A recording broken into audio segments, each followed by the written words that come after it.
กราบสบายดีท่านผู้ชมทางหลายเนาะตอนนี้คอยก็ยู่โคกเนาะยู่โคกมื้อนี้คอยตั้งใจว่าสิมาหาเห็ดเพาะเนาะถ้าบ่ได้เห็ดเพาะก็คอยสิเอาหัวทุยหัวเอาใบบกโคกเบอร์ยีให้ท่านผู้ชมกินเลยก็เลยว่าสิได้หรือบ่ได้ก็มาลุ้นนำกันเนาะมาหาซอยกันเนาะมาเห็ดเพาะเลยนี่ท่านผู้ชมก็มาหาซอยกันเลยเนาะนี่ใบบกขวกนี่เราเห็นใบบกขวกนี่มันจะเป็นใบแบบนี้ท่านผู้ชมนี่ใบบนหมุนนี่ใบบนหมุนแต่คอยบอกเอาเพราะมันใบน้อยเกินเขาสิหาเอาทั้งสองอย่างเลยเนี่ยมันนี่กะเดี๋ยวถ้าเห็นเห็ดเพาะหรือใบบกขวกแล้วคอยจะตัดหรือคอยจะเอาแบบใดกะมาเบิ้งกันเนาะมาลุ้นไปนำกันพร้อมๆกันเห็ดเพาะกะหายาได้ท่านผู้ชมมันเพิ่งออกไม่แบบว่าหากระอ้อนะมันที่เป็นแบบประมาณเนี้ยแต่มันบ่แม่นเห็ดเพาะเนี่ยมันที่เป็นเห็ดบ้านก้อยห่อเห็ดผีเบอร์ที่แท้ก็คนนั่นแหละเบอร์ฮันบ่แม่นผีมันพลเบอร์มันพลตายมันตายเท่านึงนะเนาะท่านผู้ชมก็หาไปหาตลอดหาจนเห็นที่บ่เห็นเถอะเนี่ยมันบ่แม่นเห็ดบ่แม่นเห็ดเพาะท่านผู้ชมหาแบบตามลอกตามนั่นตามนี่เดี๋ยวเขาจะหาแต่อันนี้ให้มันโทษถีบโทษได้เอ็นเลย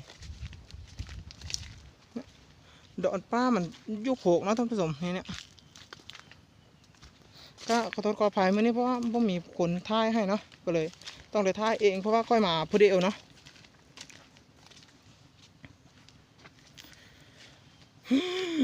ก็รู้สึกว่าหายากท่านผู้ชมไว้เพราะว่ามีคนมาหาก้อนเดยเพราะว่ามันถ้าบางข้างถ้าเขามาล่ำเขาเนี่ยมันสิเห็นแต่บนเขาเอาถ้าบนไหนมันมีก็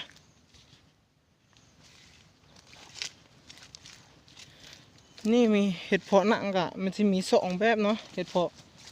าะหนังกับเห็ดเพาะฝ่ายประมาณเนี้ยสองอย่างนี้แต่ค่อยหาทั้งสองเลยค่อยสิเอาชื่อว่าเห็ดเพาะค่อยเอามัดแหละแต่ตอนนี้ก็ว่างเปล่ารู้สึกเมื่อยว่ะท่านผู้ชมเพราะมันบ่พ่อมันบ่เห็นดิ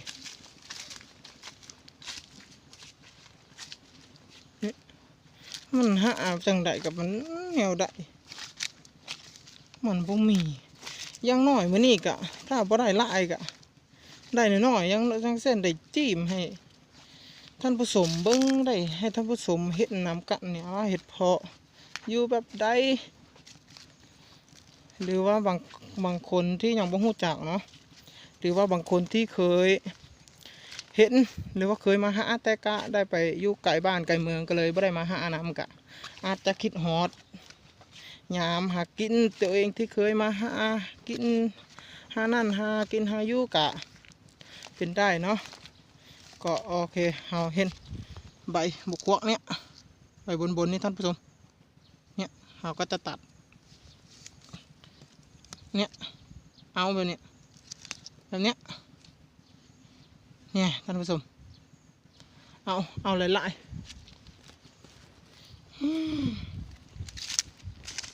แบบนี้มันแปลนเกินอาจจะบ่มีเห็ดเพาะก็เลยปล่อยแต่มันมีใบบุกโขแปลนบ่มีเนี่ยมันจะเป็นใบแบบนี้ท่านผู้ชมเนี่ยเห็นไหมงามเด้ใบแบบนี้นะเดี๋ยวถ้าค่อยได้ละเดี๋ยวค่อยบ่ได้แกงเห็ดเพาะให้สมเจ้าเบิ้งค่อยสิเอาตัวนี้เป็นทดแทนแล้วกันเนาะตอนนี้ก็หาเห็ดเพาะไปเรื่อยๆที่สำคัญเราคือเห็ดเพาะบ่แม่นใบบกวกหาไปตลอดเนาะหาซอยกันท่านผู้ชมวันนี้มีปะถ้าไปเห็นอยู่บนใดก็เม่นเด้อเป็นมืออื่นมือหือกะค่อยกะซิงหลบมาหาบน บ่จุมเจ้าเม่นโอ้เอาไปละมันแปลนเกินโอเคเฮาสิไปแถวๆนั่นเอาเนาะท่านผู้ชมเนาะ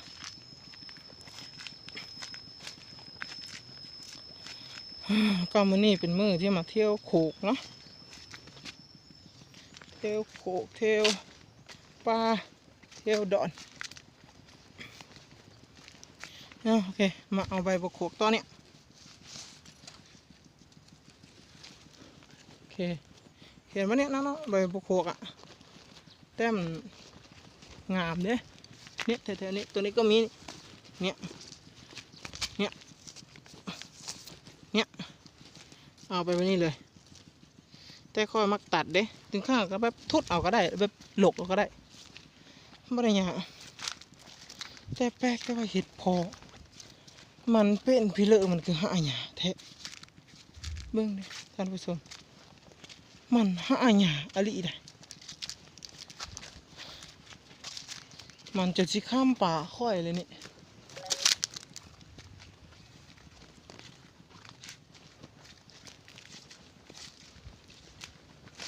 ตาย